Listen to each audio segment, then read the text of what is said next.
AI को सीखने और मास्टर करने के लिए आपको प्रॉम्प्ट इंजीनियरिंग आनी जरूरी है, लेकिन इसमें इंजीनियरिंग जैसी कोई चीज नहीं है, क्योंकि प्रॉम्प्ट इंजीनियरिंग बस एक मेथड का नाम है, एक ऐसा तरीका, एक ऐसी सेट ऑफ टेक्निक्स जिसके जरिए आप एआई से बेटर आंसर्स निकलवा सकते हो। ये है दोस्तों 100 डेज ऑफ एआई बेसिक्स का डे 2 और आज जानते हैं प्रॉम्प्टिंग की सबसे बढ़िया टेक्निक। अगर आप किसी भी एआई से कहोगे right a story of a young boy in India, तो चैट जीपीटी हो या क्लॉड, सारे एआई बड़ी घिसी पिटी बोरिंग सी स्टोरी लिख कर देंगे। वैसे एआई फिएस्टा पर आप एक सिंगल प्रॉम्प्ट देकर 6 से ज्यादा एआई से साथ में आंसर निकलवा सकते हो, लेकिन अगली बार आप कोई प्रॉम्प्ट लिखो तो आप इस्तेमाल करना क्रिएट फॉर्मूला का। इससे आपके एआई आंसर 100 गुना बेटर हो जाएंगे। सी का मतलब है कैरेक्टर, जिसमें हमें एआई को बताना है कि उसका रोल क्या है, जैसे कि act as a world class story teller. इससे एआई एक वर्ल्ड क्लास स्टोरी टेलर की तरह कहानियां लिखेगा, जिसमें इमोशन होगा, स्ट्रक्चर बढ़िया होगा और एक स्ट्रॉन्ग विलन होगा। आर से आता है रिक्वेस्ट, यहां आएगा आपका मेन काम। यहां पर आप अपना एक्चुअल प्रॉम्प्ट लिखो, जैसे कि हमको एक इंडियन बच्चे की कहानी चाहिए जो फ्रीडम स्ट्रगल में है, तो write a detail story of Indian kid fighting for freedom struggle. E से है एग्जाम्पल, यहां आपको जैसा आंसर चाहिए वैसा एग्जाम्पल या रेफरेंस देना होगा।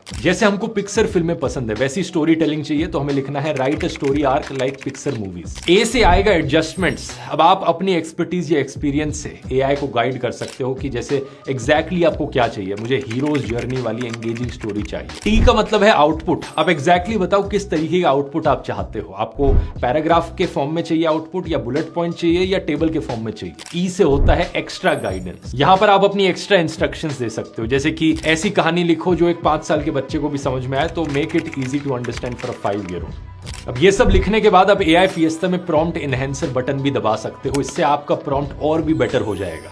अब जवाब देखो, ये क्रिएट मेथड यूज करने के बाद कितनी बढ़िया स्टोरी बना कर दी है। अगर आपको इस क्रिएट प्रॉम्प्टिंग टेक्निक की डिटेल्ड पीडीएफ शीट चाहिए तो नीचे कमेंट्स में लिख दो क्रिएट। मिलते हैं डे 3 में।